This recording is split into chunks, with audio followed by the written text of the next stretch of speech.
नमस्कार, daily line के news file bulletin में आपका स्वागत है। मैं हूं अभिषेक पांडे। इस बुलेटिन में हम आपको बताएंगे पीएम मोदी ने आज मन की बात में क्या कहा और बताएंगे कि देश भर के ट्रांसपोर्टर और ट्रक ड्राइवर हड़ताल पर क्यों चले गए हैं।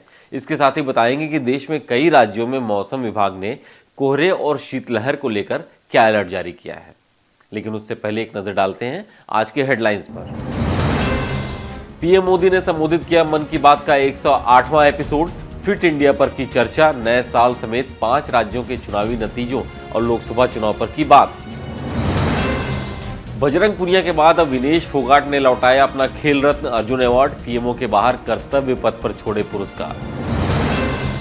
हिट एंड रन कानून को लेकर के देश भर में विरोध, हड़ताल पर गए ट्रांसपोर्टर और ट्रक ड्राइवर। कई राज्यों में चक्का जाम और प्रदर्शन जारी। महाराष्ट्र के छत्रपति संभाजीनगर के ग्लव फैक्ट्री में लगी भीषण आग। फैक्ट्री में सो रहे 15 मजदूरों में से 6 की मौत। दिल्ली, उत्तर प्रदेश समेत कई राज्यों में ठिठुरन वाली ठंड शुरू। घना कोहरा और शीतलहर की चपेट में यूपी, बहराइच रहा सबसे ठंडा शहर। अब बात करते हैं पहली खबर की। प्रधानमंत्री नरेंद्र मोदी ने रविवार यानी 31 दिसंबर को अपने रेडियो प्रोग्राम मन की बात के 108वें एपिसोड में देश को संबोधित किया। आज मन की बात में पीएम मोदी ने फिट इंडिया टॉपिक पर बात की। पीएम मोदी ने 18 दिसंबर को सोशल मीडिया प्लेटफॉर्म एक्स पर इसकी जानकारी दी थी।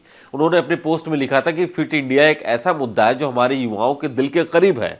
आप अपनी क्रिएटिव, फिटनेस रूटीन और न्यूट्रिशन रिलेटेड जानकारी साझा करें। पीएम ने नमो ऐप पर लोगों से उनके विचार और सुझावों को साझा करने का आग्रह किया था।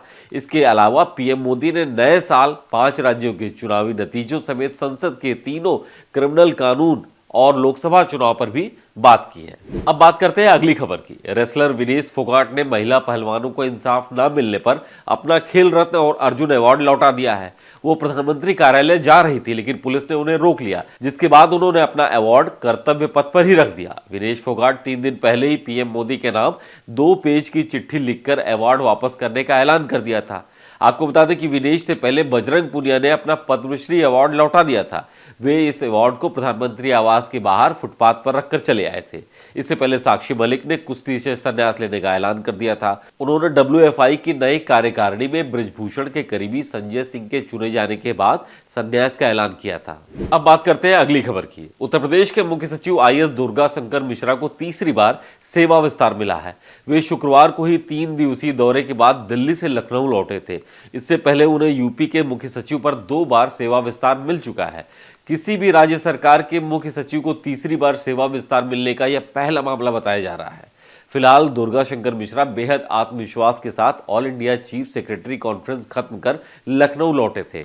मुख्य सचिव ने शनिवार को अयोध्या में पीएम की अगवानी भी की थी। सेवा विस्तार के बाद दुर्गा शंकर मिश्रा अब 2024 लोकसभा चुनाव करवाएंगे और इसी के बाद ही रिटायर होंगे। मुख्य सचिव दुर्गा शंकर मिश्रा का कार्यकाल 31 दिसंबर 2023 को ही खत्म हो रहा था, लेकिन इस बीच उनको 6 महीने का सेवा विस्तार दे दिया गया है। अब बात करते हैं अगली खबर की। देश में लागू हुए नए हिट एंड रन कानून के खिलाफ ट्रांसपोर्टर और ट्रक ड्राइवर हड़ताल पर चले गए हैं। भारतीय न्याय संहिता 2023 में हुए संशोधन के बाद हिट एंड रन के मामलों में दोषी ड्राइवर पर 7 लाख तक का जुर्माना और 10 साल तक की कैद का प्रावधान है, जिसका ट्रांसपोर्टर और ट्रक ड्राइवर मिलकर विरोध कर रहे हैं। All India motor transport Congress ने हिट एंड रन कानून को सख्त बनाने का विरोध किया है। संगठन ने चक्का जाम का आह्वान किया है। इसके बाद से देश भर में हड़ताल शुरू हो गई है। ट्रक ड्राइवर और ट्रांसपोर्टर्स ने शनिवार 30 दिसंबर को जयपुर मेरठ आगरा एक्सप्रेसवे सहित कई हाईवे पर प्रोटेस्ट किया है। इस दौरान गुजरात में पुलिस के लाठीचार्ज करने की भी खबर सामने आई है। अब बात करते हैं अगली खबर की। महाराष्ट्र के छत्रपति संभाजीनगर के वालाजू एमआईडीसी में शनिवार 30 दिसंबर को देर रात एक बड़ा हादसा हुआ है।